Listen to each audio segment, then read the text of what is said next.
So you've gotten onto self-improvement, you've watched a couple videos, maybe done a couple of habits, and you've taken action. All of that is great, but you might be lost in just the pile and amount of habits that you know are out there, but you don't actually know which ones you should be doing, how you should be doing them, and all in all, you don't actually know which habits will give you the highest ROI. So today, I'm going to share with you my favorite and the self-improvement habits that I think are the best, that will give you the best return on investment when you do them. So number one is learning.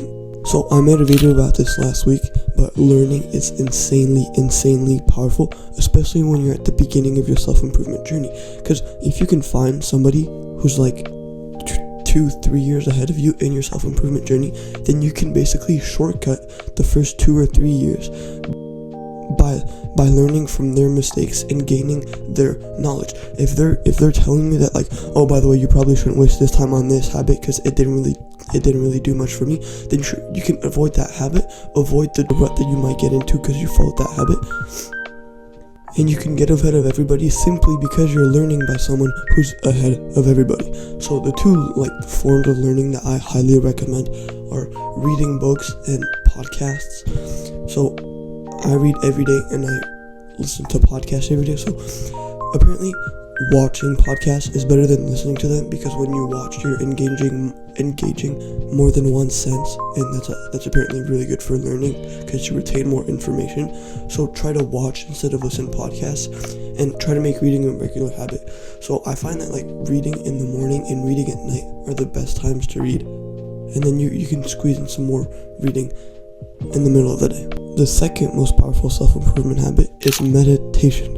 So meditation basically increases everything good in your life, anything positive you can think of, mindfulness, relationships, sleep, health, anything good will get increased when you meditate more, and anything bad, so stress, bad sleep, bad diet, all of those things will be reduced when you meditate.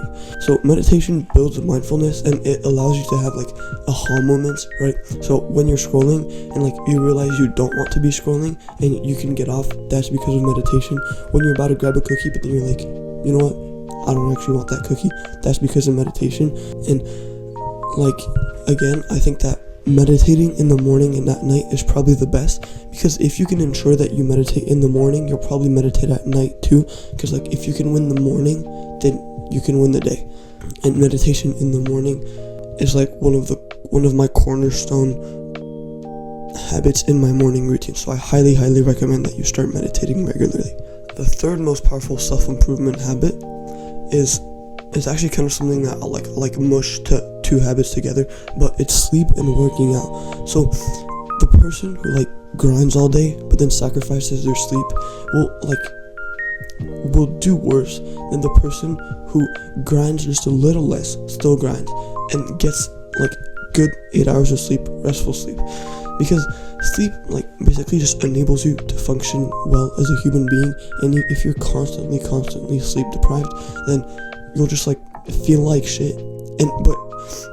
But to you, feeling like shit will be your new norm, and so you don't even realize you're functioning at half of your capabilities because your sleep is so fucked up. And because your sleep is so fucked up, it's become a habit to not get good sleep, and so just feeling bad becomes a normal everyday thing. So a couple of ways you can improve your sleep is make sure you sleep in a cool environment. You can meditate before you sleep because that gets your heart rate down, and you want to get your heart rate low before you sleep because it makes falling asleep easier.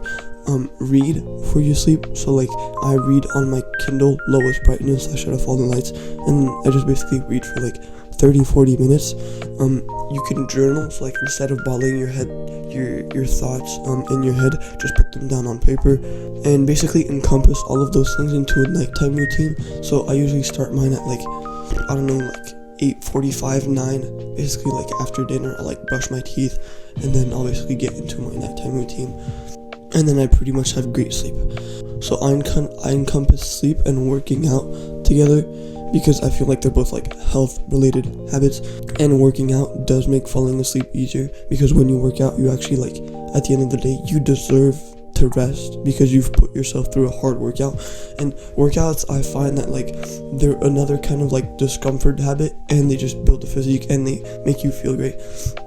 So when you really push hard in the gym, like, and you do it over and over and over again, you really find confidence. Like, you build confidence because you know that you've put yourself through discomfort time and time again, and so there's no reason for you that you can't do it again. Like, you've jumped the hurdle working out time and time again, so now there's no reason that you can't jump the hurdle of life. So working out in the morning is like, that's when I find that like I probably have my best workout, but it also leads to like the best day that I have because I put myself through a challenge first thing in the morning. And so, like I said, jump over the hurdle in the morning. Now there's no reason that I can't challenge myself again and conquer those challenges again throughout the day. So basically, like, find a form of working out, like anything. Like, right, if you're a beginner, you can do like a couple of push-ups in the morning. Basically, anything that'll really get you started into the like fitness, calisthenics, working out, going to the gym kind of like sphere, well, is good.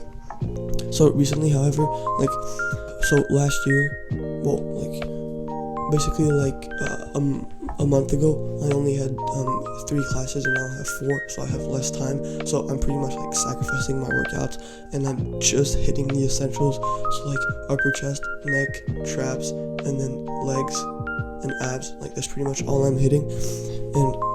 And I find that like if you can work out in the highest ROI way, so like if you can just like concentrate on the muscle groups that make up the V-taper, then you won't have to like spend as much time in the gym. And that's what I'm doing, because like I have to keep up the YouTube channel, and then I have soccer, and then I have school, so a lot of stuff. So I've chosen to like put weight training and calisthenics aside. But basically, start working out regularly. And the last habit that I think that if you will implement, you will be on a great path to success is deep work. So if you can encompass like meditating, learning, and working out / getting really, really good sleep, plus a deep work block or any kind of really meaningful work, then you will be on a way to a really, really great life. Because like a deep work block kind of allows you to like put all of the habits you've done and like all the learning you've done, all the concentration you've built up from meditation, like all the energy you have from working out and sleeping into one habit. So like in your deep work block, like you can get better at it time and time again, and you can learn about it. And when you meditate, it allows you to like increase your concentration, which allows you to do your deep work block. But basically, if you can do all of your good habits plus like find a deep meaningful work that you do, find your purpose on top of those habits, you'll feel so like fulfilled and happy. I could not describe it to you. I could not recommend it enough.